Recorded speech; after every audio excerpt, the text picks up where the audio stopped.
All right. Hello, everyone. My name is Bernd, and today was day 9 of Advent of Code.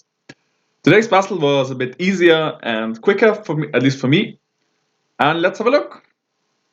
So what we're given today is a bunch of sequences like these, and we want to predict the next element for each sequence. And we have some instruction how to calculate the next element. So from a sequence, what we do is we consider consecutive elements like this 0 and this 3, and then take the difference between those two elements. So that would give us 3 in this case. And then the second, from one sequence, we get another sequence by taking all those difference between consecutive elements. And then from that sequence, again, we take another sequence by, again, considering all the differences between consecutive elements. And we do this until we left with a sequence which purely consists of zeros. And then for that for that sequence of zeros, the next element will be another 0. And then we go up the sequence of sequences again and fill out the next element. So the next element will always be such that the difference of those two is the element in the line below. So in particular, so we can get A by adding 3, 0, and 3, and get B then by adding 15 and A, and so on. Okay, so that's how we predict the next element for each individual sequence. Our solution would just be the sum of all the next elements. Let's have a look at how we would do that in code. So the reading input and passing each line is fairly straightforward.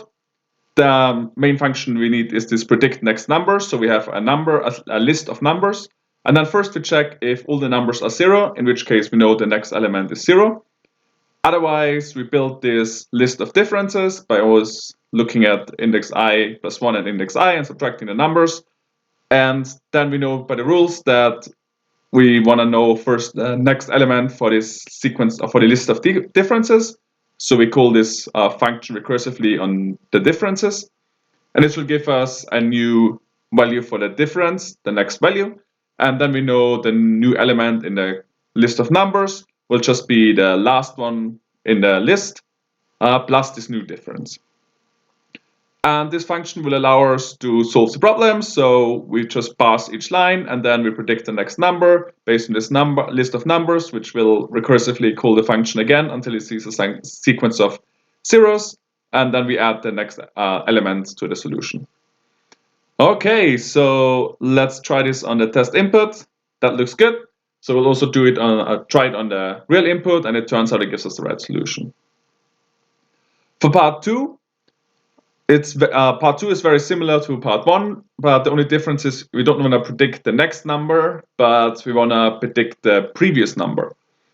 So we can reuse the predict next number from part 1 for this part and do a slight trick. So what we can do is we can reverse the list of original numbers we have and then call the predict next number function on this reverse list.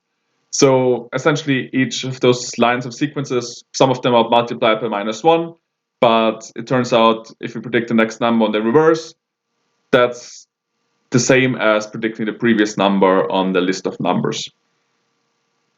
Okay, and once we have the previous number, again, as in the part before, our solution will just be the sum of all those previous numbers.